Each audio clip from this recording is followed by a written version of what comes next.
set. Okay, let's start with our last topic na ba to? Oo, our last topic for audit of property, plant, and equipment, di ba? Last topic natin for the midterms for our subject Aud Probs Part 1. So ito, sa audit of PPE, basically, haba sabihin ng property, plant, equipment eh. So audit of PPE. So ano tong klaseng audit to meron? Pagdating sa audit ng PPE, of course, before tayo mag-start dyan, let's go with the konting review, di ba? Kasi ilang beses ko sinabi na for each video na meron tayo, parating ko sinasabi na balikan niyo yung mga lessons nyo sa financial accounting and reporting, sa intermediate accounting, kasi yun yung magiging foundation nyo pagdating sa Aud Prob. So ito, characteristics ng PPE, ito ang ginamit kong ginamit kong PowerPoint presentation na nagturo ako ng CFAS sa mga first year last school year. So yun, mas konting lang ng PPE, di ba? Kasi mahaba kasi itong PPE. Ito yung isa sa mga topics, di ba? If you can still remember your financial accounting days, yung PPE isa yung sa mga mahabang discussion kasi malaki yung kino-cover niyan. For example, PAS 16, nandidiscuss din dyan yung borrowing cost, nandidiscuss din dyan yung borrowing cost is PAS 23, yung PAS 36 impairment, dyan din yan. Minsan nasasabay pa dyan yung yung government grants, yung PAS 20. Pero natasali Pero for me, yung pinakamahirap na discussion dyan sa PPE is yung revaluation. Yung revaluation. So ito, may examples ng PPE, recognition, probable future, simple-simple. Ito yung initial measurement, measured at cost, purchase price, cost directly attributable, present value of the commissioning. Don't forget your basics pagdating sa PPE kasi lalabas yan or magagamit nyo yan basically. So yun, directly attributable, cessation of capitalization, measurement at cost, acquisition to exchange, FV of asset given up, FV of asset received, or kung wala yung dalawa, carrying amount of asset given up, yan kapag may substance, kapag walang substance, letter C, ito agad gagamitin, subsequent measurement, and yung sinasabi ko, cost model, pag cost model lang yan, no sweat. Revaluation model, yun, medyo medyo makalito yun. Cost model, depreciation, continuation, selection, straight line method, revaluation, Anyways, let's go to our discussion kasi nga, Aud Probs to. So, anong discussion natin dito? So anyways, let's start. So ito, Auditing Assurance Concepts, Auditing and Assurances, Concepts and Applications Part 1, Audit of PPE. So si Jaran, ito kung makita nyo mahabang problem to and mahaba yung mga solutions. Ganyan yung typical na makikita nyo sa Auditing of PPE, sa Audit of PPE, sa mga board exam or sa mga pre-boards. Ganyan yan. Pagdating sa PPE, mahaba yung mga problems niya, mahaba yung mga solutions niya. Because itong PPE kasing nature niya, di ba, long term, hindi tulad ng relationships mo. Pagdating sa PPE, since long term yung niyan, yung perspective niya, pang matagalan, o ulitin ko, hindi tulad ng relationship mo, kaya, tiyan mo, it encompasses many periods. So anyways, dito tayo sa problem number 1. Si Jaranco started operations on September 1, 2014. So Jaran's account as of December 31, 2017 includes the following balances. So ito yung sa machinery niya at cost, ito yung accumulated depreciation. Ito naman sa vehicle niya at cost. Kung saan yung mga vehicles, what was purchased on this date, accumulated depreciation vehicles, land at cost, 810 building at cost, 1.8, accumulated depreciation ni building, nandito rin. Kita nyo sa land, walang accumulated depreciation kasi nga, hindi natin i-depreciate yung land. Ini-impair lang natin. So, ito, details ng machine that was owned. Ito yun, dalawang machine meron. Machine 1 and 2, ito yung purchase date nila. Ito yung cost nila. Kung add mo yun ang cost na yan, ito yung lalabas, 910, useful life, residual value, and additional information. Mahaba itong problem na to. Okay, basahin nyo beforehand. Ganyan yung ginagawa sa PPE, mahabang problems talaga yan. Expect that, lalo na pagdating sa review. Itong questions na to, kung i-search nyo, alam nyo, galing tong sa review namin, mahaba yan. So, sana yun? Jaran calculates depreciation to the nearest month and balances the records at month's end. So, kung June 22 yan, ibig sabihin for the entire June yan. Ganon. Recorded amounts are rounded to the nearest peso and the reporting date, December 31. Jaran uses straight line method para i-depreciate lahat ng assets except vehicles. Kung saan sa vehicles, depreciated siya on the diminishing balance at 40% per annum. So kung 100,000 yan, times mo 40%, yung 40% na yun, 40K is the depreciation expense for the year. Yung 60,000, yan na lang yung carrying amount remaining, net.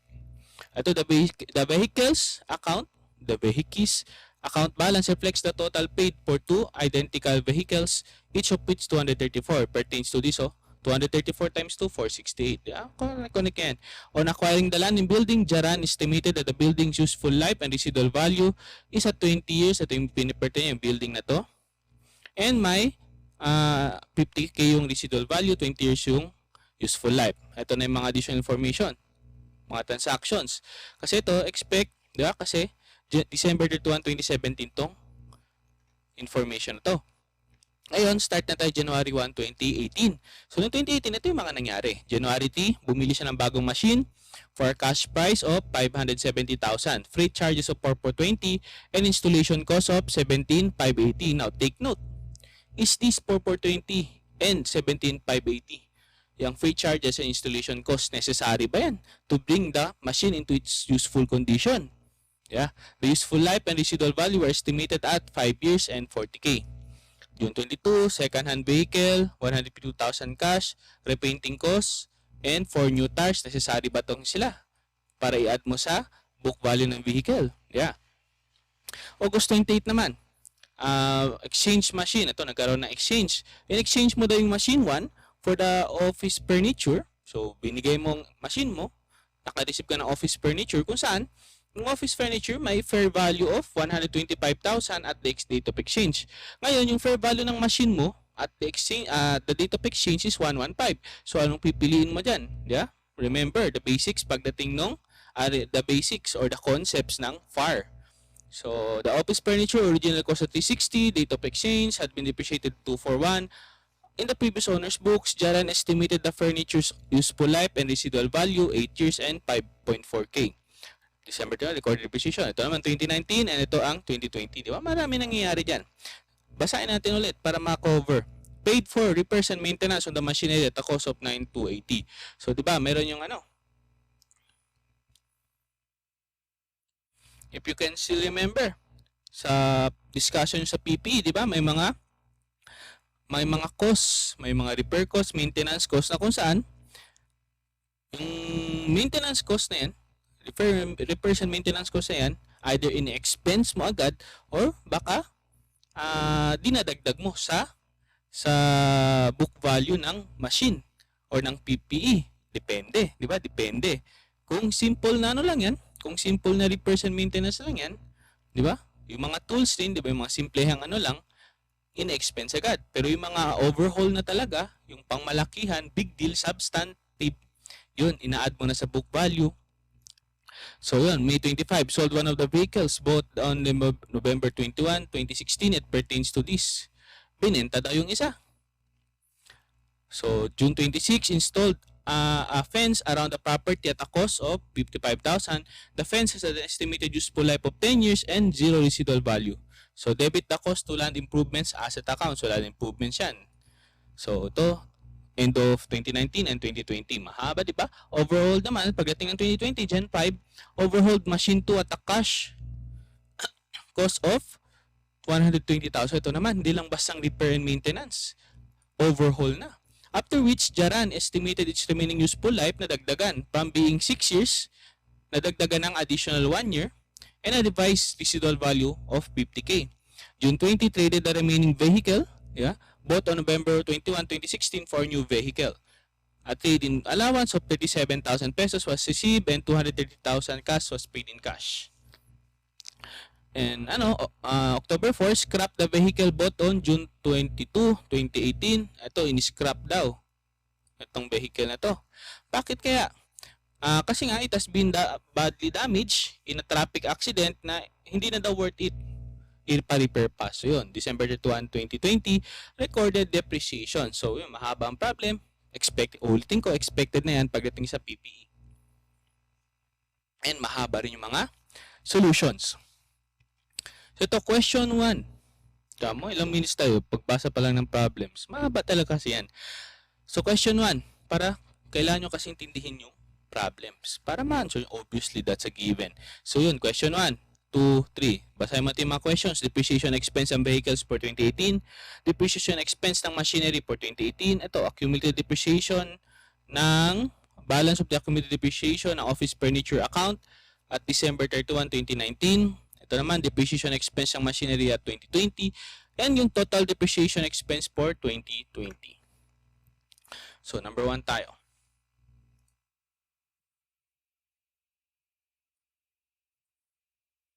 So, ang tanong sa number 1, what should be the depreciation expense for the vehicles of 2018? Now, ilang vehicles tayo meron ng 2018? Dalawa dito, di ba? Kasi nakalagay ito. 234 sila each. Then, bumili ka nung June 22. So, may tatlong vehicle ka nung 2018.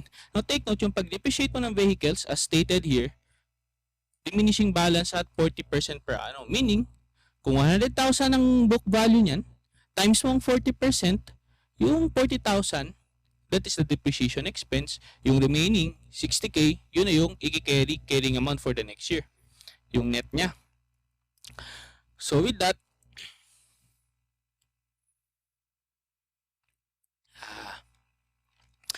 hanapin mo muna yung book value ng vehicles nito, itong dalawang vehicle na to, as of January 1, 2018, para yun, na book value na yun, ang i-multiply mo ang 40%. So, paano malalaman? Kasi take note of this. Yeah? Vehicle at cost for purchase, November 21, 2016, 468. So, pagdating ng January 1, 2018, dapat merong ano na yan, depreciated amount na dapat yung ano mo, yung book value na, yung carrying amount niya na.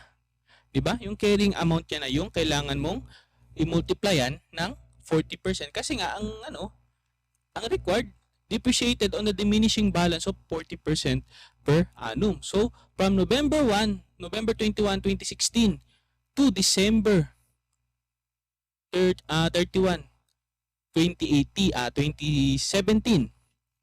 'Di ba? Ilang months siya nagdaan dyan? Basically, 13 months. Kasi nga, ang sabi, sana yun? Oh, calculates depreciation to the nearest months and balances the records at month's end. So, since November 21 yan, counted hindi kasama yung November. So, start ka sa December. So, yun. 468. Yeah? 468. Anong gagawin mo? Times 40%. So, that is 187,200. Pero, kinocompute natin dito is for the year 2016. So, for the year 2016, 1 month lang yung nagdaan. 1 month lang yung nagdaan. So, 468 times 40% times 1 divided by 12. So, that is 15,600. Na yung 15,600, ibawas mo sa 468. Kasi nga, tandaan nyo, diminishing balance tayo dito. So yan, 452,400. So yung 452,400, yan na yung gagamitin mo. Diyan mo na imumultiply yung 40% para malaman mo yung depreciation expense for the year 2017. So para mas madali, multiply mo na lang as 60% para malaman mo yung carrying amount. Bakit? Kasi yung carrying amount na yan, yan yung gagamitin mo para i-multiply yung 40% para malaman yung depreciation for the year 2018. Now in this case, di ba? 452,400 ang carrying amount as of the end of 2016. Multiply mo yan ng 60% para malaman mo yung carrying amount, net carrying amount for the year 2017 ending. That is 271,440. 271,440. Klaro ba? Yeah? 271,440. So yan na yung carrying amount, net carrying amount as of the end of 2017 na kung saan dyan mo na imumultiply yung 40% para malaman mo yung depreciation for the year 2018. And since for 2 vehicles yan, kaya dinivide dito dalawa, di ba? 271,440 for the 2 vehicles. Ngayon, alam mo na yung carrying amount, di ba? Na kung saan dyan mo imumultiply yung 40%. Take note, meron pa tayo isang vehicle, yung binili nung June 22. Bought a second-hand vehicle for 152,000 cash, repainting cost, for cost, yun. Take note, hindi na nilagay dito yung useful life kasi nga 40% yung depreciation natin at diminishing balance. So yun. And since itong 65550 and 3450 is necessary to bring the vehicle to a condition where it is useful for operations, di ba? Kaya dito 152 plus 6550 plus 3450, so 162 na yung carrying amount ng vehicle, and with that, multiply mo na sa 40% nandito times 6/12 kasi nga nabili yung vehicle June 22. So 6 months running yan for the year 2018. July, August, September, October, November, December. Yeah? Kaya dito 6/12. So ito na yung 27440 natin for 1 year times 40%. Ang depreciation niya 108,576. Yung sa vehicle naman na binili noong June 22, 162 times 40% times 6/12 kasi nga 6 months remaining. Yeah? Kalahati ng taon siya binili. So 32,400. So ito na yung ano natin. Depreciation expense for the month of or for the year 2018. Depreciation expense for the vehicle. So pansin nyo, mahaba siya, di ba? Mahaba yan because it is PPE. Mahaba yung mga ginagawa sa PPE. Kaya yung ano, sa review namin, minsan enjoy yan sa isolve kasi nga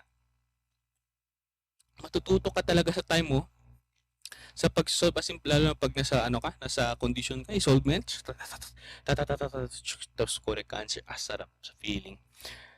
So punta tayo sa number 2. What should be the depreciation expense for the machinery for 2018? Machinery. Take note, may binili ba tayong machinery? Dalawa yung machinery natin as of the start of 2018. Yeah? Ngayon, bumili pa ng isa. May machine 3 pa noong January 3, 2018. But take note, August 28, yung machine na to, yung machine 1, in exchange. So yun. Pero ang tanong lang naman, ano yung depreciation expense?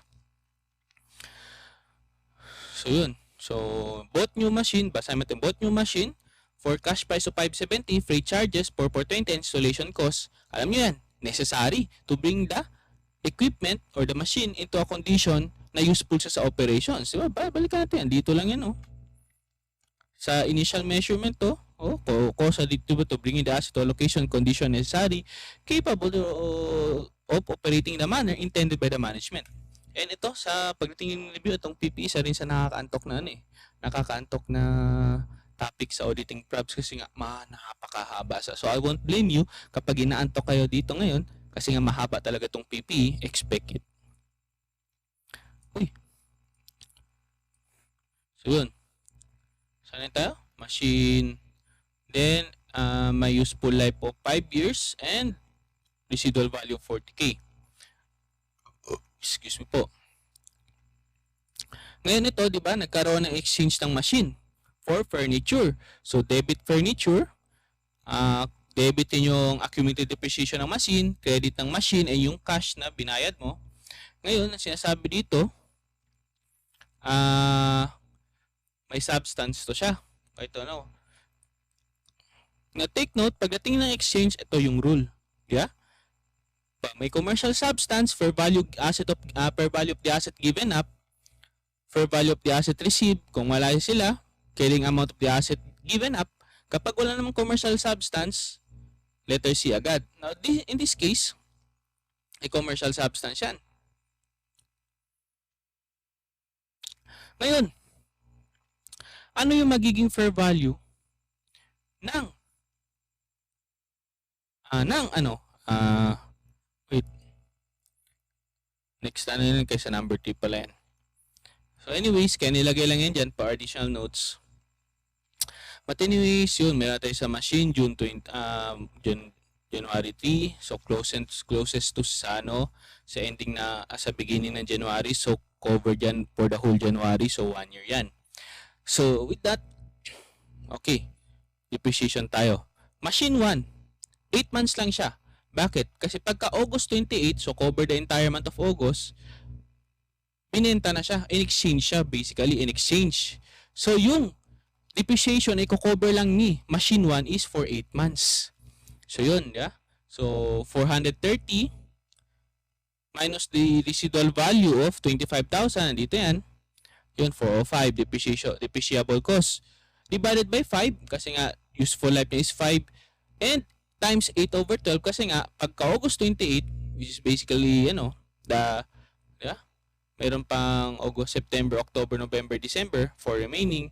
Kasi ang August, the 8th month pang August, January, February, March, April, May, June, July, August. So, the 8th month, so yun, 54,000 depreciation ni machine 1, machine 2, wala naman, for the whole year, di ba? 480 minus residual value divided by 6, 75 buo. Machine 3, 1 year. Kasi nga, nabili siya January 3, so mas malapit siya sa beginning ng January, so ang counting is the whole January, di ba? Depreciation to the nearest month. And di ba? So, yun. For the entire year, 592, yun yung value, minus 40K, depreciation amount. And yung useful life is 5 years. So, no sweat, di ba? Mahaba lang siya gawin. Mahaba lang gawin si depreciation. Pero, hindi siya ganun kahirap. Ang nagpapahirap lang talaga kay depreciation sa PPE is mahaba yung solution. Kasi mahaba yung mga problems, maraming given. So magkamali ka lang ng isa, tendency, domino effect na yan. Magkakamali na rin yung values mo for the subsequent solving part. Although na madali lang isolve, pero pag nagkamali ka lang sa isa, domino effect na yan. So, be careful. So, number 3 tayo. So, what should be the balance of the accumulated depreciation of his furniture account as of December 31, 2019? So, kailan nabili yung furniture account? August 28. Tapos ang tanong, how much is the accumulated depreciation? So, hindi lang depreciation expense, yung accumulated depreciation. Now, take note, the office furniture was bought on August 28. So, ibig sabihin, nag-start yung counting yung depreciation niya na accumulated depreciation ng September 2018. So, September, October, November, December. Diba? 4 months for the year 2018. Then, 12 months for the entire year of 2019. Kasi nga ang tanong, accumulated depreciation, furniture account as of December 31, 2019. So, yun. Tanong man kasi is accumulated depreciation, di ba? Ngayon, take note, ang gagamitin natin dito is yung fair value of the asset given up. Kasi yan yung hierarchy. Di ba? Yung item na ma-receive mo, yung asset na ma-receive mo, ang ibibigay mong value dyan is yung fair value of the asset given up. Bakit, sir? Ano yung logic dyan? Kasi basically, ito yung pinambayad mo eh. Ito yung pinambayad mo. Ito yung cash na binayad mo. Ito yung value niya. Kaya ang sasabi, since ito yung value ng binayad mo, edi yan yung magiging value ng na-receive mo. Kaya common sense. Common sense logic. Kaya dito yung 115, yung fair value ng machine 1 na give up mo to receive the office furniture, yan yung magiging value ng furniture mo sa books. Kaya dito 115,000. Diba? Don't really forget your basics sa FAR. And may residual value tayo of 5.4 and 8 years yung useful life. So ito, pero ang hinahanap accumulated depreciation, and since it has been 1 year and 4 months since nabili siya, okay, kaya dito 1 and 4, 12. So ang answer dyan 18,267. Yeah? Ngayon naman dito tayo sa question number 4. What should be the depreciation expense for the machinery for the year 2020? So, for the year 2020, ilan machine na lang tayo meron? Kasi yung machine 1, binenta nung 2018. Or natin siya binenta in exchange. Then, nagkaroon ng repairs and maintenance sa machine, pero expense to agad sila. Sold vehicles, okay, 2020, overhauled. Ito naman, overhauled machine 2. So, alam niyo nangyari dyan. Magkakaroon ng galawan yan sa value ng machine kasi overhaul na yan. Hindi na yung simpleng repair. Overhaul na yan. So, yan. In that case, machine 2 na overhaul. So, andito na yan. Tingnan nyo dito. 480, di ba? Yan yung value ni machine 2, plus yung 120 na overhaul. Yeah? Na overhaul.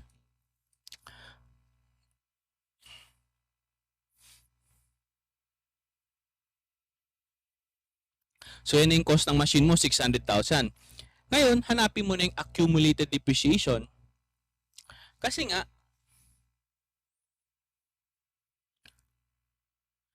pagdating ng saan yun dito? Kasi nga, yung bagong, di ba? Yung bagong depreciable cost ng machine, mag-iiba yan. Bakit? Kasi January 5, 2020 na overhaul siya. So, ibig sabihin, since yung January 5 mas malapit sa beginning January, cover ang month ng January. So, with that said, starting pa ng January 2020, magiging iba na yung depreciable cost mo, di ba? Yung depreciable amount mo because of that overhaul. Hindi na basta-basta yung 480 gagamitin mo, iba na. Di ba?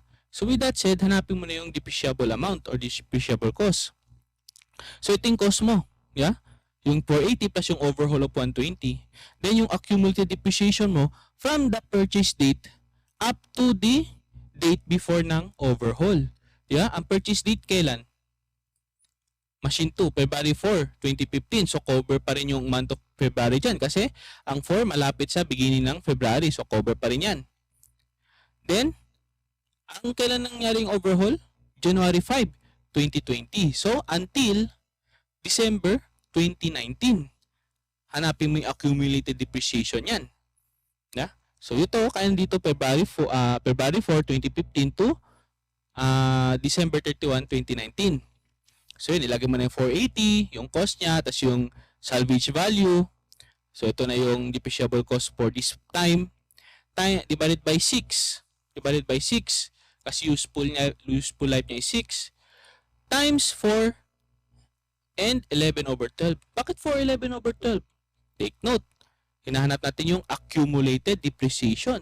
Ibig sabihin, magkano na yung na-accumulated depreciation? Obviously, ilan yung na-accumulated depreciation ng machinery 2. Yeah? So, nag-start. Kung kailan siya na-purchase, February 2. February 4. So, February of 2015 to December of 2019. That is 4 years, 11 months, and 4 years, 11 months. So, yun. Ito na yung accumulated depreciation niya, sinolve.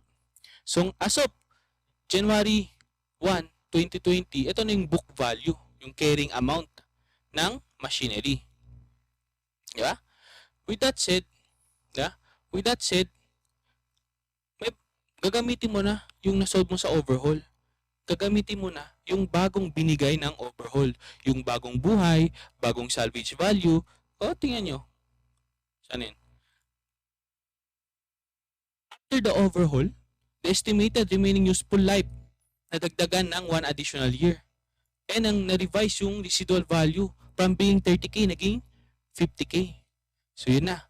Ito na yung remaining depreciable cost mo. And yung revise remaining useful life nag-iba na rin. Diba? Titingnan mo, 6 years yung original, 4 years and 11 months, 6 years yung original useful life, 4 years, 11 months na yung nagdaan, plus the additional 1 year. So yung revise remaining useful life is 25 months or 2 years and 1 month. So yan yung gagamitin mo para maano yung subsequent depreciation.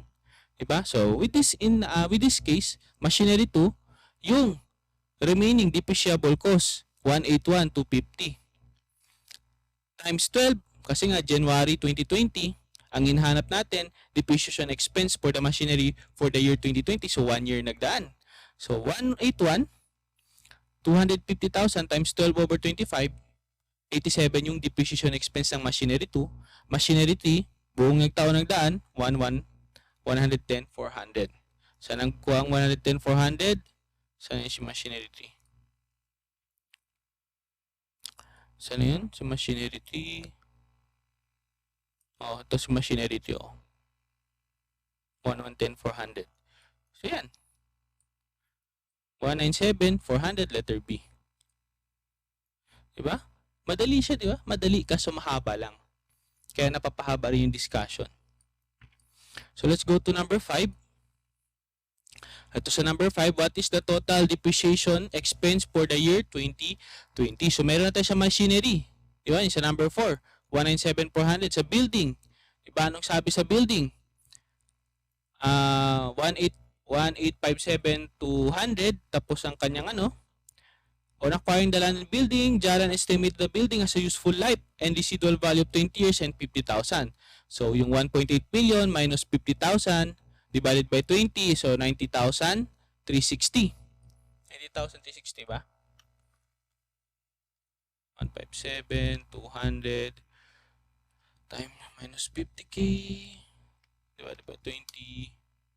Naubusan ng battery yung calculator since college ko pa ito ginagamit. College second year, I think.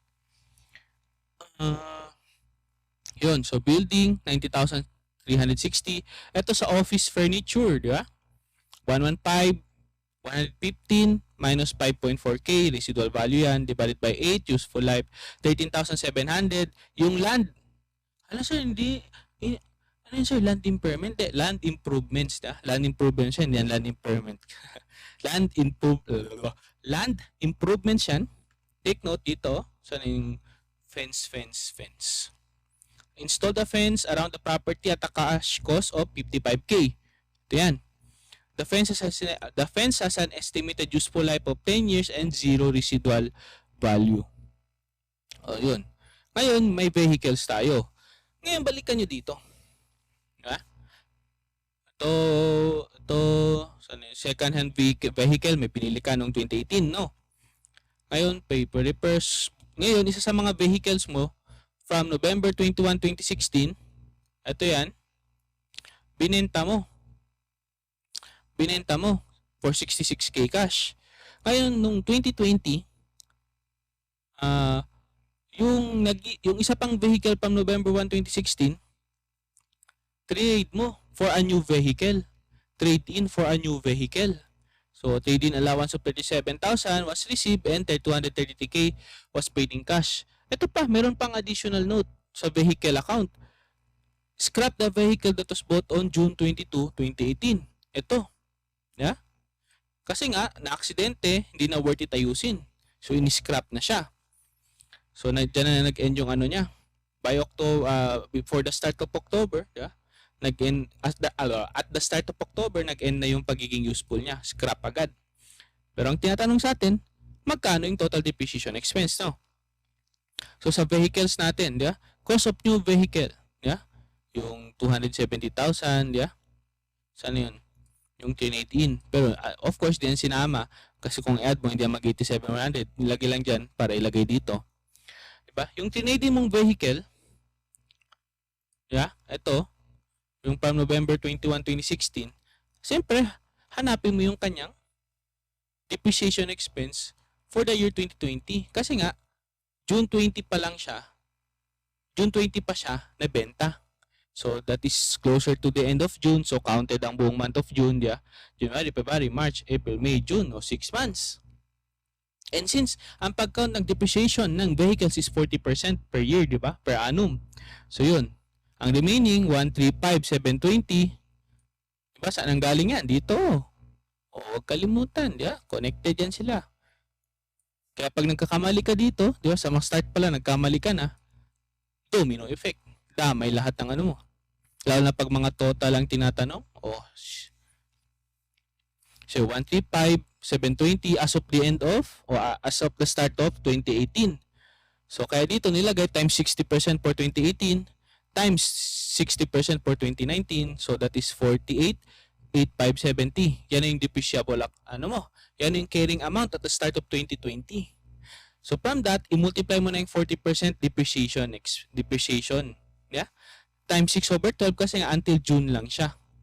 So, yan. Yung old vehicle mo, 9,772 yung kanyang depreciation expense. Yung new vehicle mo na pinamalit mo sa kanya, 318 mo, 270 times 40% times 6 divided by 12. Kasi nga, June lang na, at the end of June. So, 54K. Di ba? Napakadali. Mahaba lang talaga. So, naman, yung isa naman, yung na-scrap, yung na-scrap, yung kakabili mo lang ni June 2022, June 22, 2018, yeah, na-scrap agad. So with that, ito yung kanyang total cost as of June 22, 2018. So hanapin mo na yung kanyang depreciable amount kasi doon mo i-multiply yung 40% for the year 2020. So 162 yung cost, yung depreciation for 2018, 32,400. So ito na yung kanyang carrying amount or depreciable cost nung 2019.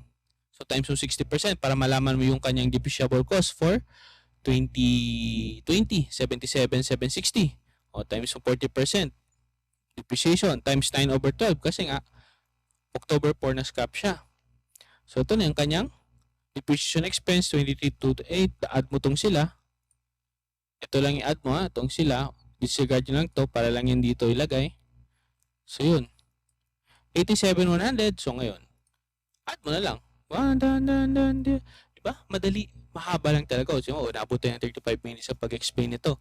Pero sa review yun, 1 hour na yan. Itong ganitong problem. Yun. So, okay. Let's proceed to number 2. So, okay. Ito sa number 2. Anong number 2? So, Sabante Manufacturing Company had several transactions during 2017 and 2018 concerning its PPE. Several of these transactions are described as below, followed by the entry or entries made by the company's accountant. So, ito equipment, building inventories, and machinery. Ito yung nangyari sa equipment. Yeah? Several used items were acquired on February 1, 2017 by issuing a 300,000 interest-bearing note. The note is due 1 year from the date of issuance. No market value of the note or the equipment is available. Sabante's most recent borrowing rate was 8%. So, anong ginawa ni Sabante dito? Diretso, 300,000 ang nilagay niya. Ngayon, may napapansin kayong mali? Meron dyan. Sa building, a building was acquired on June 1, 2017 by issuing 300,000 shares of the company's 5 pesos par value ordinary shares. So, the ordinary shares are not widely issued or traded. Therefore, no market price available. However, the building has a fair value of on the transaction date of 1.9 million peso. Ngayon, anong ginawa ni Sabante? Ang ginamit niya sa pag-record ng value ng building na pinurchase niya, na na-acquire niya, is yung par value shares. Yeah? Yun yung ginamit niya. Ngayon, go back to your FAR. May mali ba dyan? Malalaman natin mamaya. Sa inventory and fixtures naman. Inventory and display fixtures were acquired for 375,000 peso cash on April 1, 2018 from a competitor who was liquidating her business. So the estimated value of the inventory was 255k and the value of the fixtures was 165. Ngayon tingnan nyo, may mali ba rin ba siyang ginawa dito? Siguro kasi kaya nga nandyan di ba? And lastly, sa machinery, on July 1, 2018, Sabante exchanged machines with Bonga Company. The following facts pertain to this asset. So nag-exchange sila ng dalawa. Yeah, asset ni Sabante, binigay niya kay Bonga. Si Bonga, binigay niya yung sa kanya. Now, take note. Itong original cost, accumulated depreciation, fair market value. Ala, baka yun ang gagamitin, di ba? Kasi may hierarchy kanina. Fair value of asset given, fair value of asset received, or cash value pag walang substance, di ba? Cash value carrying amount. However, may problema. Take note rin dito na may mga cash nang binigay. Pag may mga cash na binigay, may additional points dyan. May additional kailangan factors na kailangan i-consider. Ngayon ito, may problema tayo. Although the fair values of the asset involved in the exchange had been reliably determined, certain cash flows calculation made by both companies prove that this exchange transaction lacks commercial substance. Obo, Diyos ko. And ito yung ginawang journal entry ni Sabante. 135 agad. Kung ano yung binayad niya, yun ang nilagay niya. So itong additional information, Sabante uses straight line depreciation applied to all assets as follows. A full year's depreciation taken in the year of acquisition and no depreciation taken in the year of disposal. So kahit na June 1 pa yan or June, di ba, basta kung kailan siya na-acquire, full year depreciation ang gagawin. Yun yung rule ginamit niya. Estimated useful life sa building, 25 years 10 years naman sa other assets, wala tayong salvage value. So, the books of 2018 have not been closed or adjusted yet. So, ito yung mga questions natin. Basically, adjusting entries for the assets, di ba? For the equipment, building, inventory and fixtures, machinery, and yung number 5 is the correct depreciation expense that should be recognized for 2018 considering that the books is not yet closed or adjusted. So with that said, okay, number 1. The adjusting entry on December 31, 2018 to correct the 2017 equipment-related errors. Ignore the depreciation error in 2018 kasi considering na the book is not yet closed or adjusted. So wala pa yun si 2018. I-correct mo muna yung nasa 2017 tsaka siguro pupunta ng 2018, di ba? Ganun yung correct mo natin ng 2017 bago natin pakialaman yung 2018, yeah? So ito yung nangyari nung equipment natin, yeah? Kung consider nyo 300,000, yes, nag-issue siya ng 300,000 non-interest bearing note due 1 year from the date of issuance. No market value pero may borrowing rate of 8%. Ang ginawa ni Sabante, ginamit niya to recognize the equipment is yung buong-buong 300,000. Hindi ganyan, kapatid. Meron tayong concepts na kailangang i-follow. Ito. Yeah? Acquisition on deferred, di ba? Special cases of acquisition. Ito yung ginagamit ko. Review material sa review classes for 2 years. Simula nung year last sem, last school year. And siguro ito rin gagamitin ko for this school year's review. But anyways, special cases of acquisition. Kasi yung basic na purchase price, diba, arbitrable cost. However, hindi lang naman cash ang pinapambayad sa PPE. Maraming pwedeng gawin dyan. Like ito, defer payment. Ano pa? Exchange of non-cash assets. Ano pa? Mag-issue ka ng share. Or mag-issue ka ng bonds. May iba-ibang rules tayo dyan. Meron pa. Donated PPE. Anong gagawin mo pag donated yung PPE na ma-receive mo? Ito naman, may mga companies na sila mismo nagko-construct ng PPE nila. Di ba? Mga buildings or machinery, ginagamit nila. So may mga special acquisition cases when it comes to acquiring or purchasing a PPE. Yeah? So in this case, dito muna tayo sa deferred payment kasi nga 300k non-interest bearing note with an 8%. Di ba? 8% interest. 1 year to pay. So, sabi dito, di ba, cash price equivalent, if acquired to deferred payment, cost is equal to the cash price equivalent in the absence thereof, present value of the deferred payments. Then, yung difference ng cash price equivalent and ng total payments, generally considered to be interest expense exception if the interest is capitalized under borrowing cost. So, nasa next pa yan, IAS 23. So, yun. May interest expense tayo gagawin ito. Ang ginawa niya buong buo 300. Mali yan. Dapat, hanapin nyo muna yung gagamitin yung rate. Present value. Sana yun? 8%. So, 1.08 raised to negative 1. That is 92. 0.925925925. So, nandito yan, 92593. Dito yan. Diba? Present value. So, yung 300, ito yung makikita nyo dito. Ito dapat yung ginawang recording. Hindi ito. Mali ito. Ito dapat yung ginawang recording. So, yun, di ba? 2017, nabili February. So, equipment, present value, 300k times 0.92593. So, ito dapat yung book value or carrying amount ng equipment. Then, ito yung notes payable. Yeah? Non-interest bearing, 300k. Ngayon, di ba ang sabi dito? Saan yun? Di ba? The difference in the cash price is generally considered to be interest payment. So, discounted yan. Yeah? For short-term receivables with a discount period, the cash price is equivalent is equal to the invoice less the discount. Regardless, the discount is taken or not. So, ito. May discount on notes payable ka dito. So, ito lang yung value ng equipment mo, 277,779, not 300. Kasi may discount on notes payable ka. So, yun na. Since nagbago na yung book value, yung carrying amount ng iyong equipment, magmali ng depreciation mo. Diba? Hindi na 30,000, diba? Kasi 10K. Diba? Ito, kasi ang rule ginamit niya is full year depreciation on the taken in the year of acquisition, 10 years on all other asset ang estimated useful life. So, kaya 30,000 dito. Pero ang siste, hindi. Kasi nga, hindi 300 yung book value ng equipment but rather 27779. So with that said, okay, depreciate mo na. 2779, 277,779 divided by 10. Okay, ito yung tamang depreciation expense and accumulated depreciation as of the year 2017. And take note, since this is a deferred payment, may interest expense tayo. So itong interest expense natin. Diba? 1 year to pay.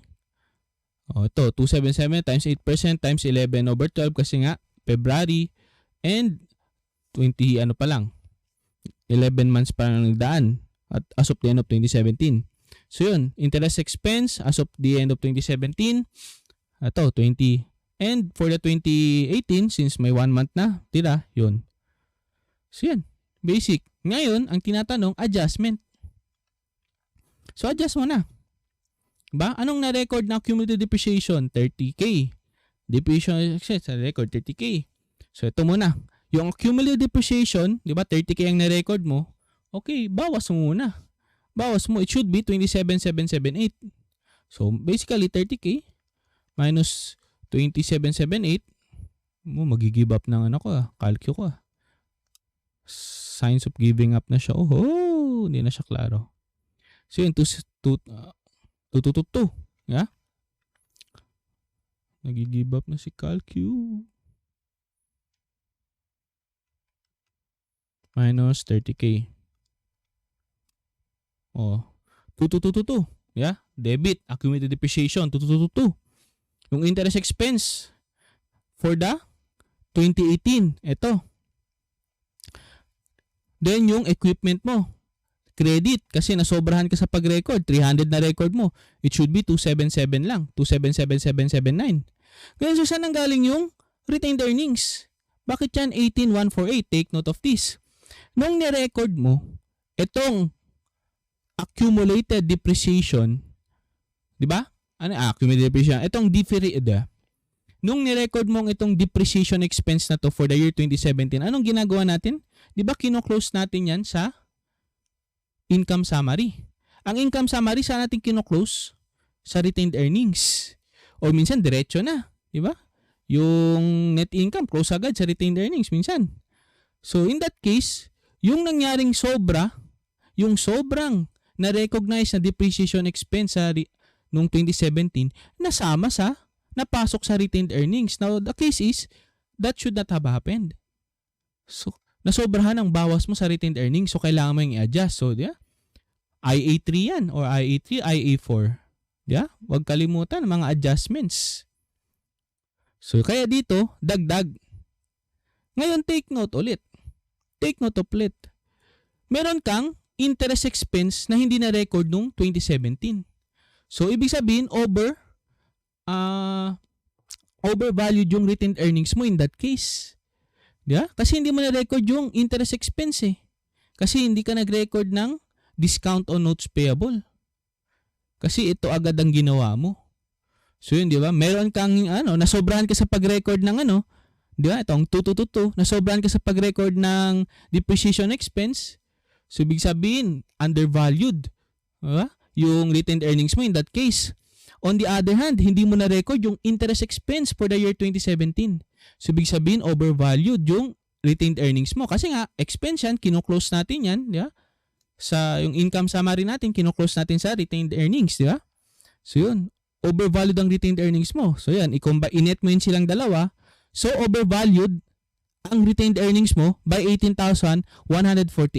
So, kailangan mo yun i-adjust para proper yung value, di ba? Yung amount ng retained earnings mo. Hence, this. Di ba? Huwag talagang kalimutan ng basis. Letter D. So, number 2 tayo. So, number 2, the adjusting entry on December 31, 2018 to correct the 2017 building-related errors. So, sa building tayo. So, the building was acquired on June 1, 2017, issuing 300,000 shares of the company's 5 value sales. Inubos na tayo ng hinga doon. So, the ordinary share is not widely traded, walang market price, pero yung building may fair value on the transaction date, 1,950. Now, take note ulit, special acquisition yan. Kasi yung pag-acquire mo ng building, ang pinambayad mo, sarili mong shares. So, may rule rin dyan. Yeah? Wow, huwag talaga kalimutan ng basics. Naubusan tayo. Ayun, no? If PP is acquired through issuance of shares, paano yung hierarchy? Yung magiging value ng PPE mo, fair value of the PPE received. Kung wala yan, fair value of the shares issued. Kung wala yan, edi par value or stated value of the shares issued. Now, take note of this problem. Yes, given yung par value ng shares, pero given din yung fair value ng PPE. Oh, the building's fair value on this transaction date was 1950. So, follow the hierarchy. Oh, ito. Okay. Kaso ang ginawa ni Sabante is yung par value ng shares yung ginamit yung basis. Mali. Hindi ba? Mali. Should be ganito. Building, debit, 1950. Ito. Kasi given hierarchy. Follow the hierarchy. Then yung ordinary shares, tama, 1.5. Then may share premium ka. 450. Then with that said, full year depreciation, sabi yun ang gusto niya, di ba? Full year depreciation on the year of acquisition. So, ang dapat 1950 divided by 25 useful life. So, ito dapat yung nangyari. Pero ito yung ginawa niya. So, adjust mo na. Okay, kulang ka ng na-record na building, 1.5 lang, dapat 1950. Okay, debit building, 450. Diba? Share premium, hindi mo rin na-record, 450. Accumulated depreciation, di ba, na-record mo lang, 60. Pero dapat 78. So yun, dagdag mong 18.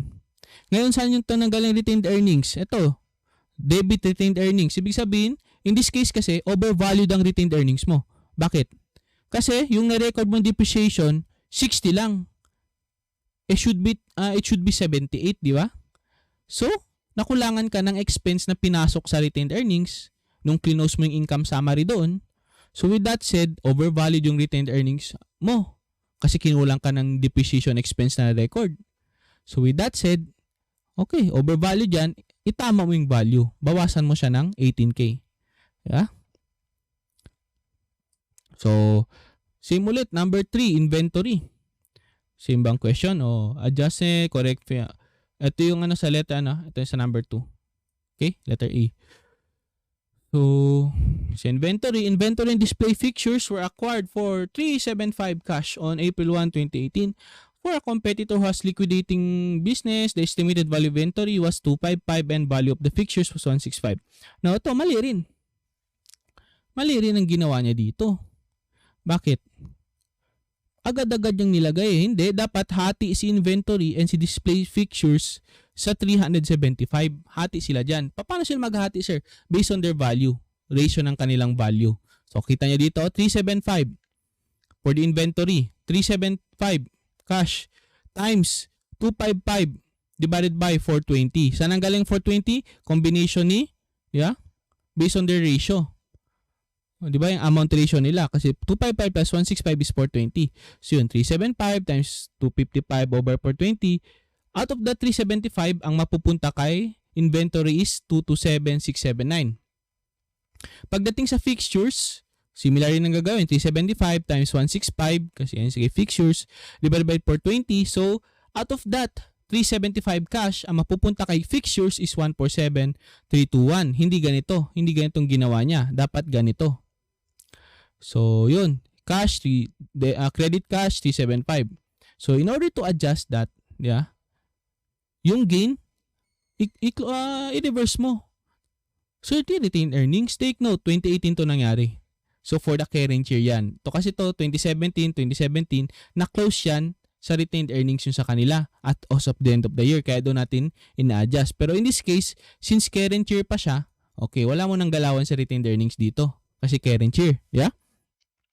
So, kaya dito, ni-reverse yung gain, diba? Debit. Then yung inventory, 255 yung na-record, should be 227. So, credit yan. So, sobrang sa pag-record. For fixtures din, na sobrang sa pag-record, 165 ang na-record, should be 147321. So, ganun din. So, letter B. Basic. So, number 4, machinery naman.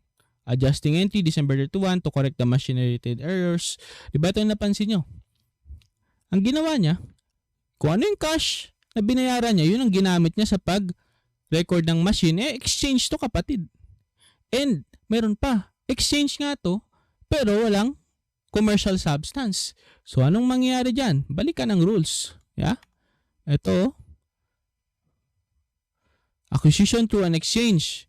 To vote for value, has commercial substance, to and add an additional cash payment. Kung wala yung okay, ganito rin. However, kung walang commercial substance, ito yung titingnan mo. Cost of the PPE acquired is equals to the book value of the asset given up plus any additional cash payment. So, ganun kasimple. Book value of the PPE that was given up plus the cash payment na ginawa mo. So, in this case, ganito yan. Ano yung book value? Yeah? Ano yung book value ng asset na giniven up mo? So, ito. Dito ka titingin sa Bantes machine. So, 864 minus the accumulated depreciation. So, ito yung depreciable cost niya. Yung carrying amount niya, I mean. Plus the 135,000 cash para malaman mo yung i-record mong amount ng PPE na in-acquire mo. Kasi take note, cost of the PPE acquired, book value of the asset given up, plus any additional cash payment. So, yung book value ng asset given up mo is 864 minus 345.6, 518,400, plus yung cash of 135 na binayad mo. Okay, ito na yung cost of the PPE acquired. So, yun. Ito yung should be, ito yung should be. Adjusting entry. Then, close the accumulated depreciation. Kasi binigay mo na. Debit. Then, machine old. Iko-close mo rin siya. Kasi ginibap mo na. And yung cash payment mo, credit 135. So, anong ginawa niya dito? Ito dapat yung recording. Yeah? Pero ito yung ginawa niya. So, kulang. So, 135 lang yung na-record niya. 653 dapat. Okay, dagdagan mo. Debit 518,400 machine new. Then, hindi niya record yung accumulated depreciation. Kailangan niya i-close yan eh. Kasi, sinis na eh. Binigay na eh. Yeah? So, yun. To. And yung machine old na give up niya, okay, 864. Kasi yung cash nandito na, obviously. So, yan. Basic. Then, ito na yung question. This is letter C, no? Letter C. Ito. Ngayon, ito tayo. Number 5, depreciation expense. The correct depreciation expense for 2018 is ito, add nyo na lang, di ba? Yung equipment, 2778 divided by 10 kasi, di ba? Building, di ba? Divided by 25 siya, carrying amount niya. Display fixtures, 147,321, di ba? 147,321. Inventory naman hindi naman dinidepreciate, di ba? So, display fixtures, 147,321. So, divided by 10, yung machine na binili mo, na-acquire mo, 653,400 divided by 10. Okay. 185,250. Letter D. Mahaba. Makantok. Pero madali. Ganyan si PPE. Kaya siya medyo mahirap, not because mahirap yung question, but because mahaba. So, let's proceed to number 3. Alright, let's go to problem number 3. So, itong problem number 3, ano ba to siya? Borrowing, ito, problem number 3 is borrowing cost na, PAS 23. So, basahin mo natin yung problem. On January 1, 2018, Lumobo Corporation contracted with Maga Construction Company to construct a building for 40 million pesos on a land that Lumobo purchased several years ago. So, the contract provides that Lumobo is to make 5 payments in 2018 with the last payment scheduled for the date of completion. So, 5 payments yan. So, the building was completed on December 31, 2018. So, Lumobo made the following payments during 2018. So, January 1, 4 million. March 31, 8 million. June 30, 12.2. September, 8.8. December 7, for total 4 million. So, the Lumobo had the following debt outstanding at December 31, 2018. Take note of this. So, ito, 12% 4-year note dated January 1, 2018 with interest compounded quarterly. So, both principal and interest are payable on December 31, 2021. So, this loan relates specifically, take note, specifically to the building project. So, kaya lang nagkaroon ng ganitong note because, or ng ganitong debt or utang liability for the purpose of the building. Yan lang yung purpose sa buhay. That is very important distinction. Yeah? If you can still remember, PAS 23. So, letter B, a 10% 10-year note dated December 1, 2014 with simple interest So, interest payable annually in December 1, 12 million. And a 12% 5-year note dated December 1, 2015 with simple interest. So, interest payable annually in December 1, December 31. So, dalawa lang yung tinatanong. The amount of interest to be capitalized during 2018 and the amount of interest that would be expensed for 2018 is. So, can you still remember your lesson in borrowing costs? Ganito lang yung kasimple si borrowing costs. Ito, review lang to. Yeah? Oh. Ba useful talaga mga review notes. For review. Yeah. Pero pag in-depth discussion yan, yeah, yung mga first time discussion, hindi maganda na mag-review ka diretso, kailangan in-depth. Tsaka ka lang mag-review kapag second time mo nang matakil yung subject, yeah, yung concept.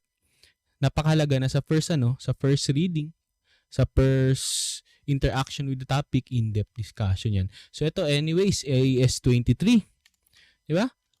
Recap lang tayo kung anong IAS 23. Di ba? Borrowing cost simply pertains to interest expense or finance cost arising from borrowing arrangement. So, ano meaning yan? Meaning yan, humiram ka ng pera, nagkaroon kang liability, payable, kung saan, from that payable, either specifically or generally, nagbayad ka ng interest expense. So, anong point yan, sir? Ganito yan. Especially when it comes to specific borrowing. Ibig sabihin, kaya yan nire-recognize ang borrowing cost as part of the cost of the PPE is because nanghiram ka ng pera.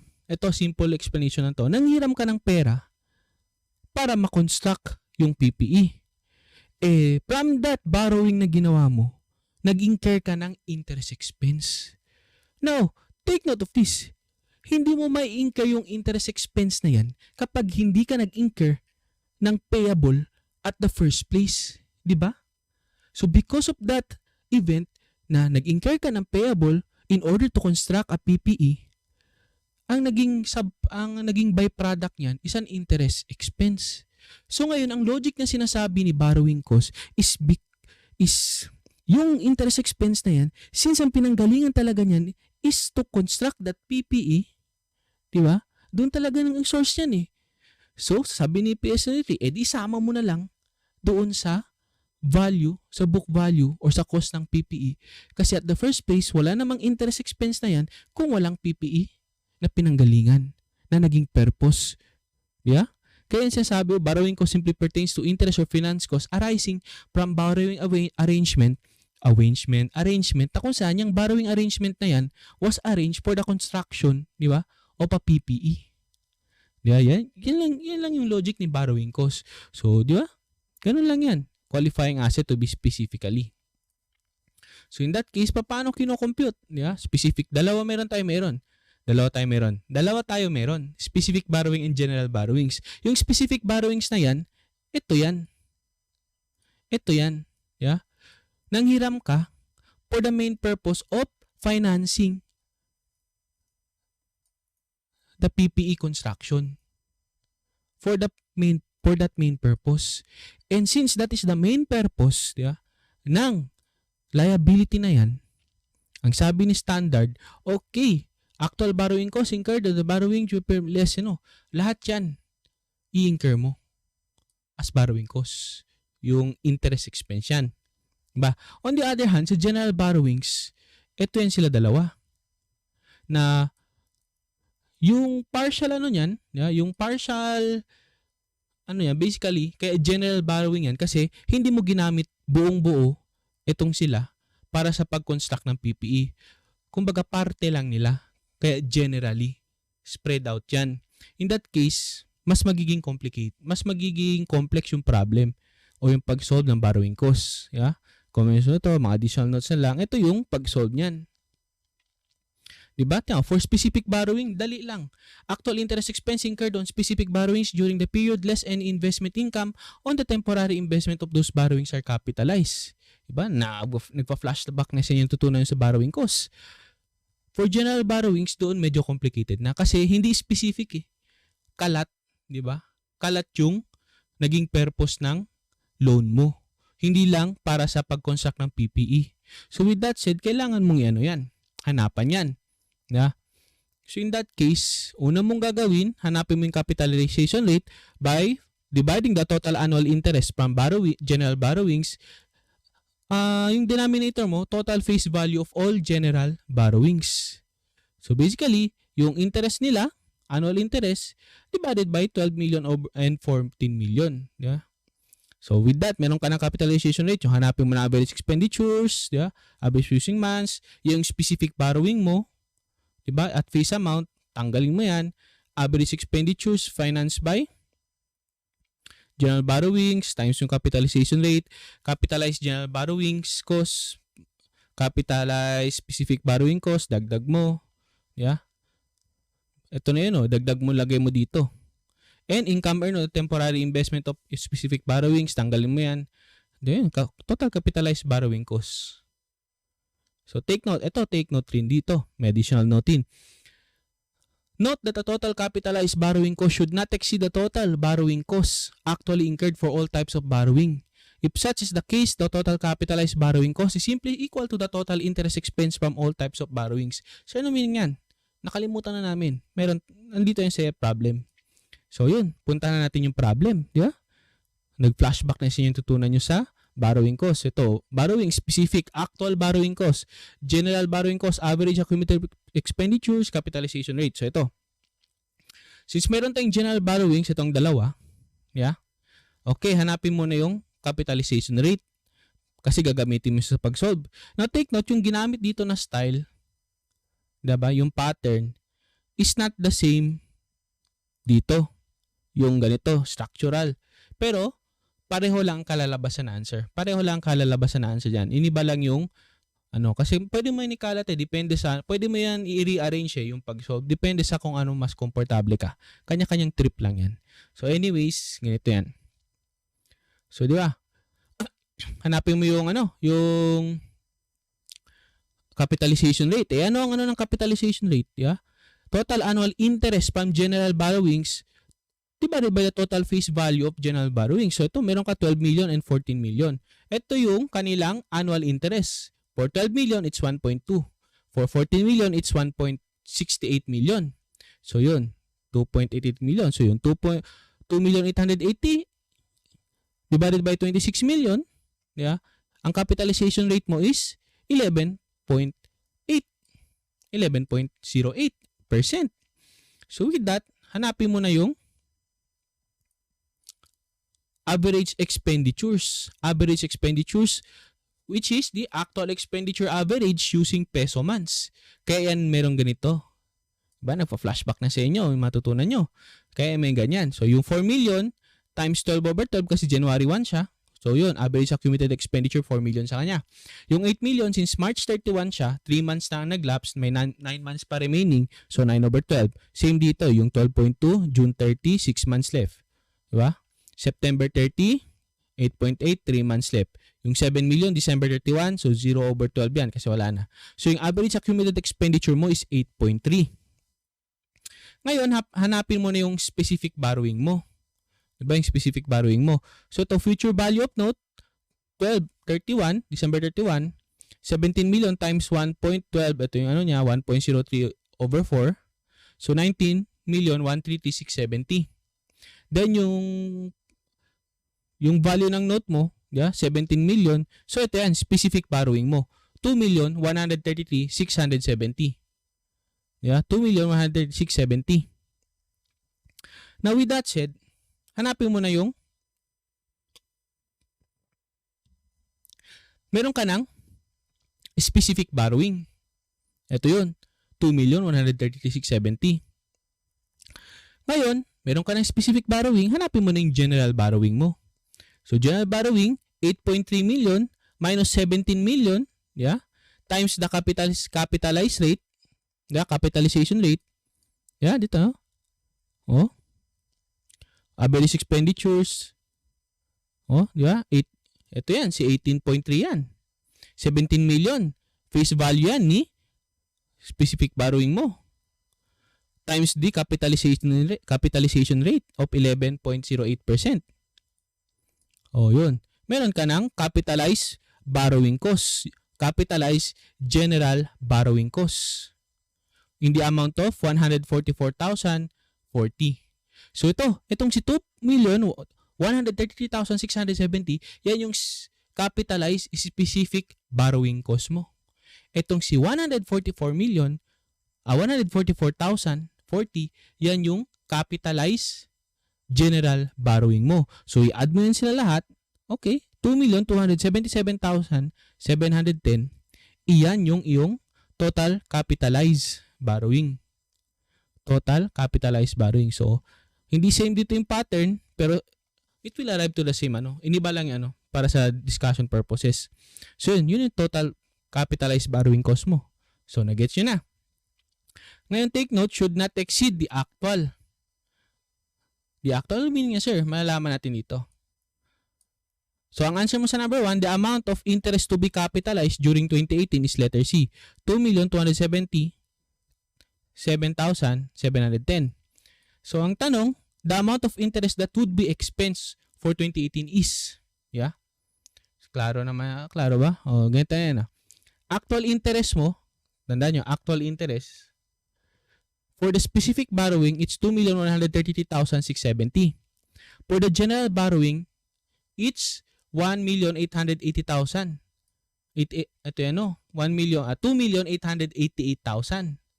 Yan yung sa general borrowing mo, yung annual interest nila. Yeah? Ito, annual interest ni specific borrowing, ni 17 million, ito. Ito naman yung annual interest ni general borrowing, itong sila dalawa. Ngayon, take note, ito yung total. Now, out of that total, kailangan mong tanggalin si capitalized borrowing. Bakit? Kasi yan si capitalized borrowing na yan, magiging part yan ng cost ng PPE mo. O, di ba? Magiging part yan ng cost ng PPE mo. So, magkano yun? 2,277,710. Yun na. Interest to be capitalized during the 2018. Ipapasok mo na yan sa magiging cost ng PPE mo. Ngayon, yung excess dyan, yan yung magiging interest expense mo. So, 5,013,670 minus 2,277,710. Yung interest to be expense mo is 2,735,960. Don't worry sa copy na marireceive nyo. Klaro to. Yeah? Dito yan. Now, sir, ano yung minimin nyo na hindi pwede mag-exceed, di ba? Kasi meron dito, oh. Note that the total capitalized borrowing should not exceed the total borrowing cost actually incurred for all types of borrowing. If such is the case, the total capitalized borrowing cost is simply equal to the total interest expense from all types of borrowing. Meaning yan, kita nyo, di ba, ito, 5,013,670.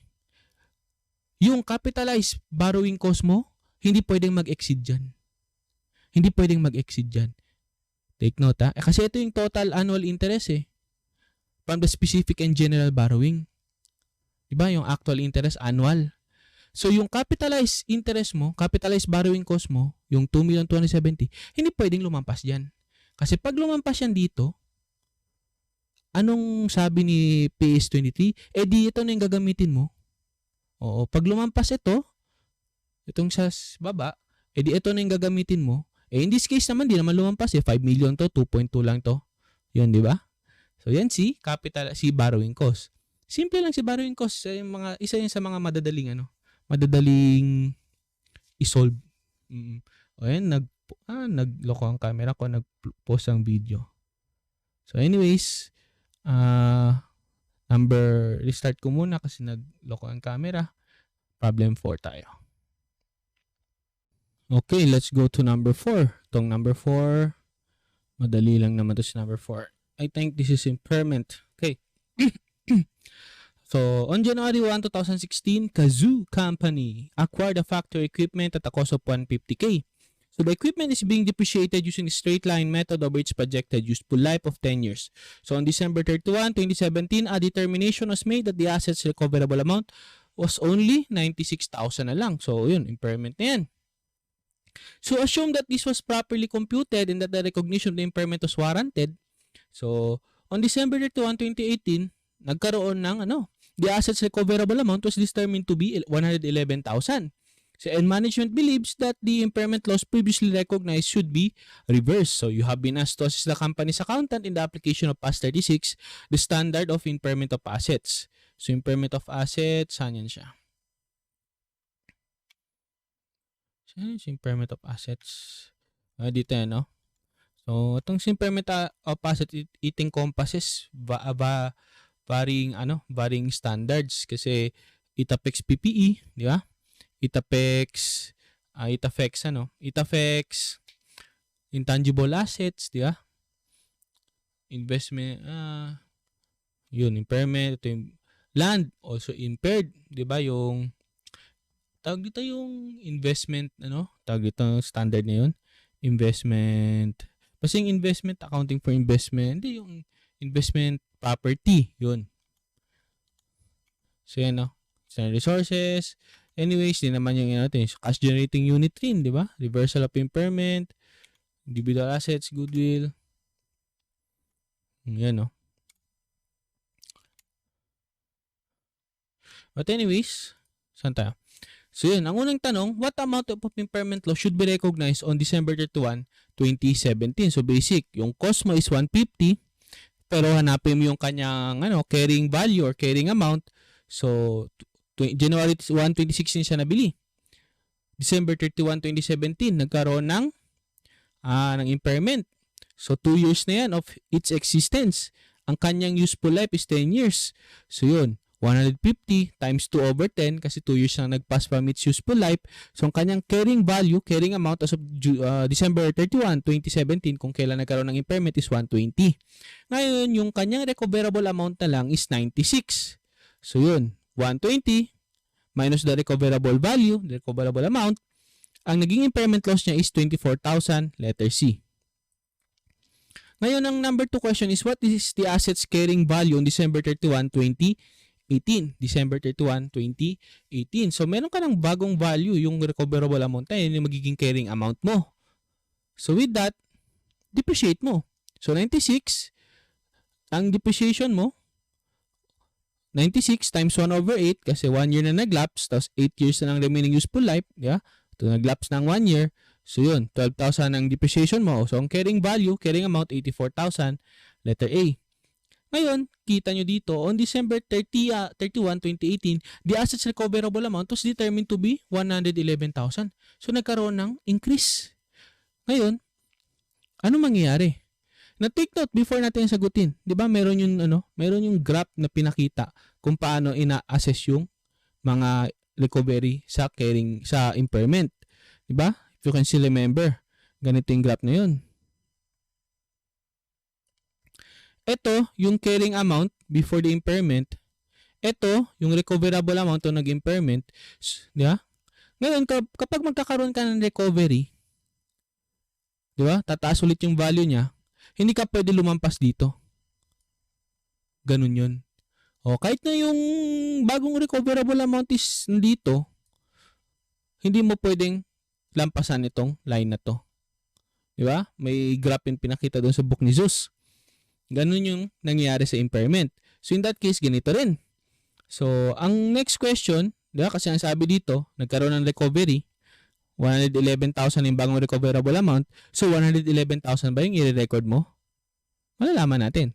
What would have been, number 3, what would have been the assets carrying amount at December 31 had the impairment not been recognized in 2020? Mahalaga yan. Or 2020, I think it should be 2017, no? Check kong notes ko. Number problem 4 to, no? 20 had, okay, edit natin. Uy.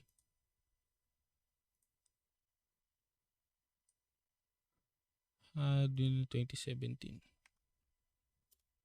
Uy, nakaka-edit ng PDF. So, yun, 2017. Saan yun?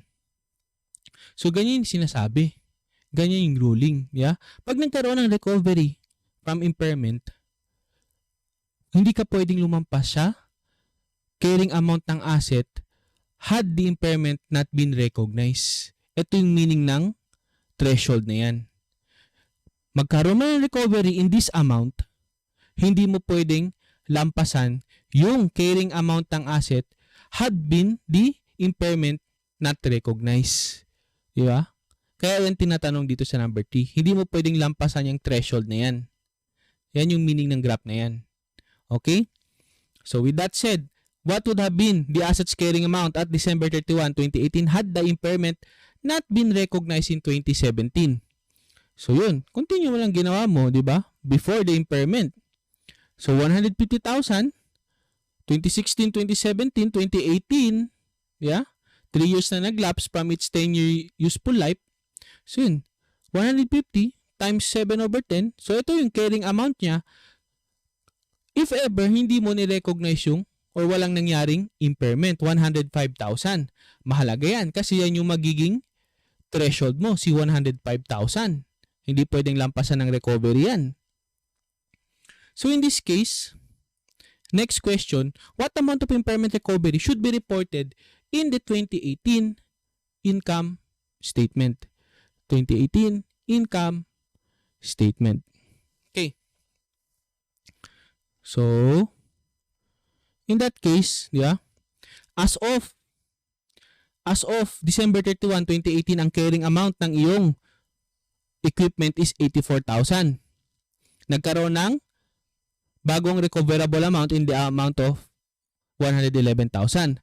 Now take note, 111,000 minus 84,027K should be ignored. Ignored. Bakit? Lumampas ka, kapatid. Lumampas ka. Huwag dapat 111 gamitin mo. Si 105 dapat. Kasi si 111, dito yan siya. Si 105, dito. Ang rule, hindi mo pwedeng lampasan yung threshold ng carrying amount had the impairment not been recognized or not happened. So, ignore si 111, gamitin mo si 105. So, 105 minus 84, 21,000. Yan yung magiging impairment recovery mo. Tandaan, impairment yan. Let's go to number 5. So, si number 5, ito, depletion si number 5. Depletion. So, may depletion, may depletion yun dito. 3, ito si depletion kasi ito, may depreciation din tayo. Diba? PPE and other related standards. Government grant, impairment, depletion, mga ganun. Borrowing cost. So, ito yung mga ganda pag na-tackle mo na yung subject beforehand in an in-depth discussion. Review na lang kailangan mo, matatandaan mo na kung ano yung naalala mo. Hindi tulad na yung iba sa inyo sabi, sir, mahaba yung mga lesson. Obviously, mahaba yan kasi first time diniscussion sa inyo. In-depth discussion ang kailangan. Take note, pagkatapos ng in-depth discussion, kung itatakal nyo ulit yung subject, basahin nyo ng review, maalala nyo na yan.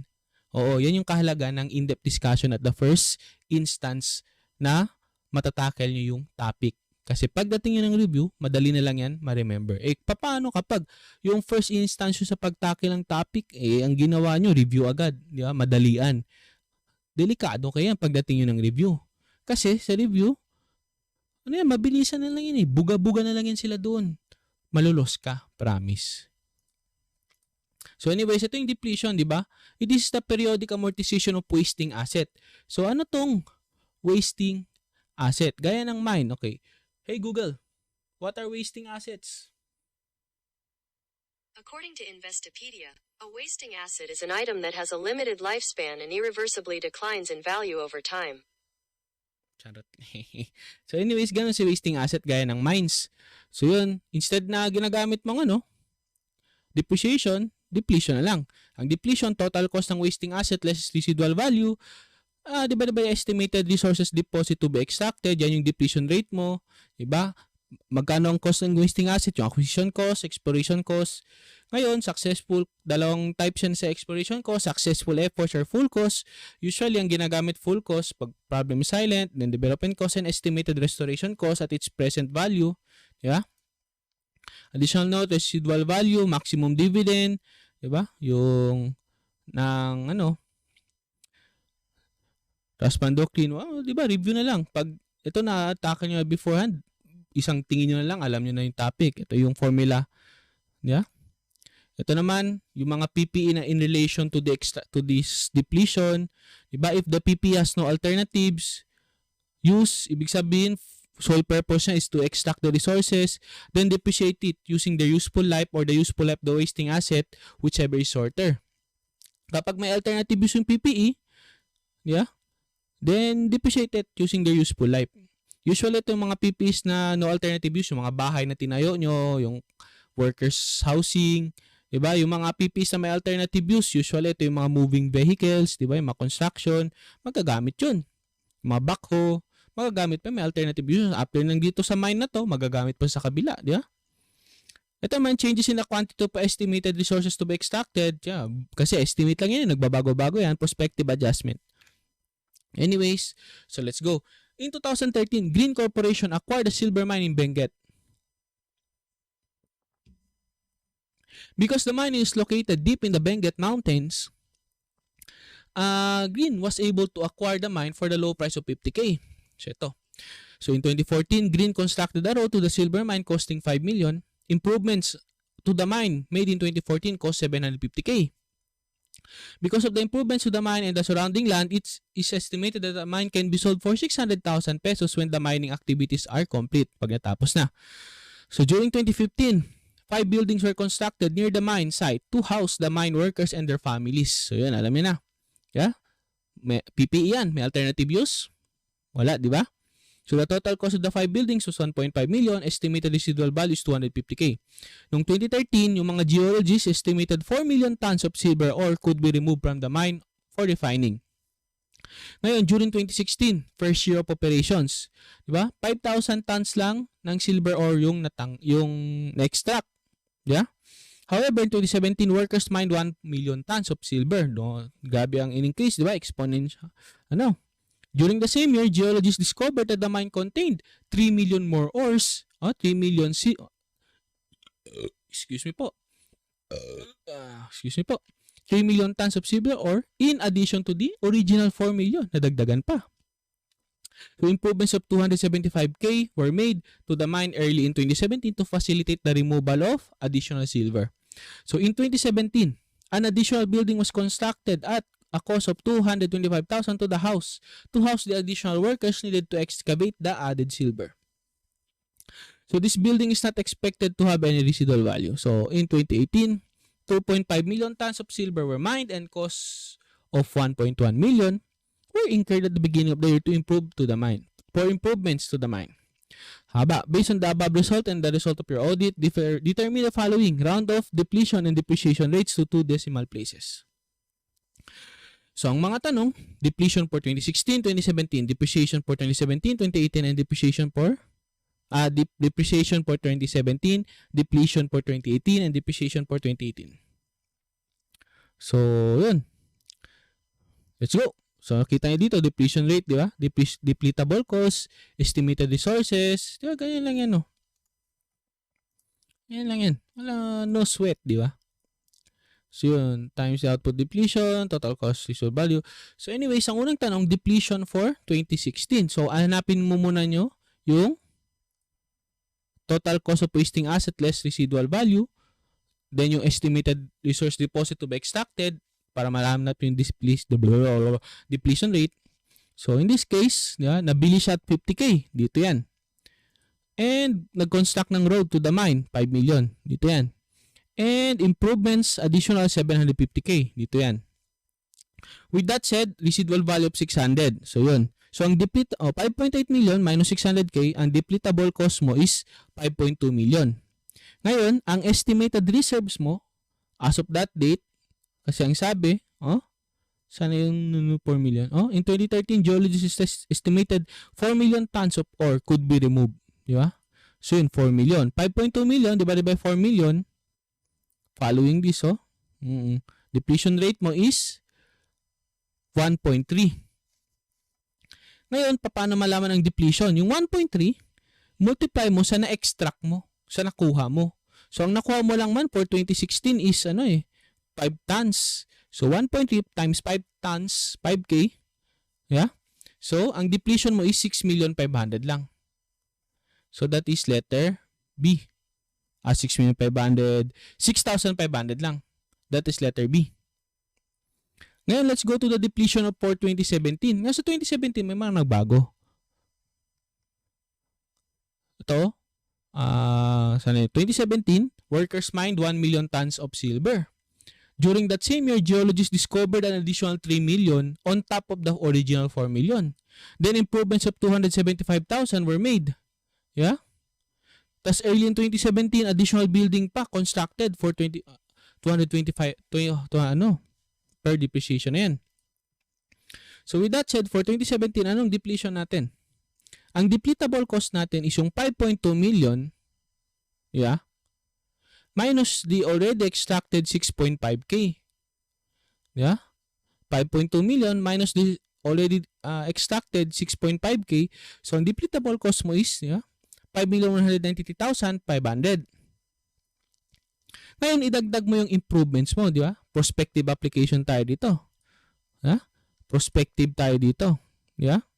Prospective adjustment. So, 275,000. Kasi obviously, 2017 pa siya na-built. So, improvements, 275K. So, ang total mo ngayon is 5,468,500. Ngayon, may nagbagong estimate. On top of the 4 million originally estimated, may additional 3 million pa. Ngayon, yung 4 million na yan, 5K na ang natanggal mo. So, 4 million minus 5K plus 3 million, 6,995,000. Divide mo. So, ang depletion rate mo is 0.78. Ngayon, take note, 1 million na yung natanggal mong ores as of for the year 2017. So, with that said, 0.78 times 1 million, ang depletion mo for 2017 is 780,000, letter C. Ngayon, let's go to number 3. Ito, nagbaliktad. Number 4 to.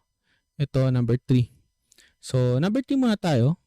The depreciation for 2017.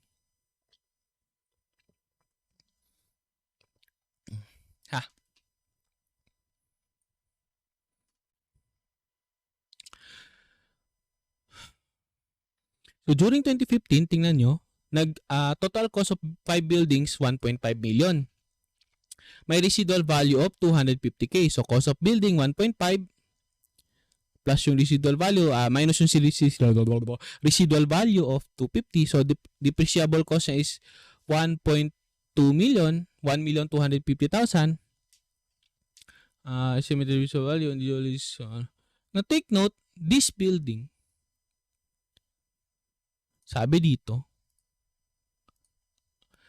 used to extract resource and separate identify from the wasting assets. Yeah? Ngayon lang.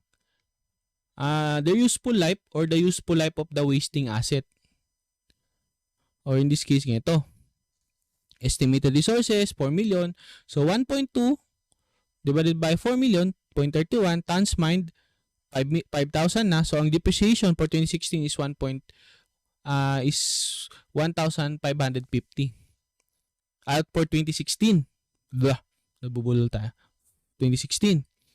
Ngayon, kailangan mo itong mahanap kasi it will affect your depreciable cost for 2017. Ang hinanap naman kasi is depreciation for 2017 eh. Di ba?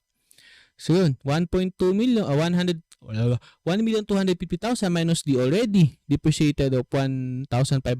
So remaining depreciable cost mo is 1,248,450 plus yung new building pa. Diba? Kasi nag-construct ng new building, 225,000. Wala lang siyang residual So yung total, divided by the remaining estimated resources of 6,095,000, depreciation rate 2.21, tons mine 1 million. So depreciation mo for 2017 is 210. Letter D. So number 4, ang question is depletion for 2018. Ngayon ito yung nangyari sa 2018. 2.5 million tons of silver were mined and cost of 1,100,000 were incurred at the beginning of the year for the improvements. So yun. So, yung remaining mo, yung 5,468,500 na remaining depreciable cost, diba? Nanggaling yan dito. Then, ibabawas mo yung na-recognize na depletion noong 2017 in the amount of 780,000. So yung remaining depletable cost mo is 4,688,500 plus yung additional improvement of 1.1 million. So ang total is 5,788,500. Ngayon yung estimated remaining resources mo na lang noong 2017 is 6,995, tapos wait lang, 6,995. Okay. Ang natanggal mo, yeah? Plus 6,995 na titira nung starting ng 2017, then natanggal mo yung 1 million, so 5,995. So ang depletion rate mo is 0.97. Ngayon, multiply that with the extracted 2.5 million for 2018. So ang depletion mo for 2018 is 2,425,000. Saan yun? Letter C. Diba? And lastly, depreciation expense daw for 2018. So meron ka naman 0.21 times 2.5 million, depreciation mo is 525, letter A. So yan na. Yan lang yung discussion natin for auditing of PPE. Ngayon, take note, di ba? Madali lang siya. Ano nagpa-problema sa kanya? Ano nagpa-complex sa kanya? Mahaba. Yeah? Mahabang discussion siya. Marami kang kailangan i-consider, marami kang kailangan isulat. And because of that, voluminous data, tendency, baka magkamali ka, domino effect. Yeah? So with that said, okay, that ends our lesson. Good night. Bye-bye. Love you. Sweet dreams. Love you.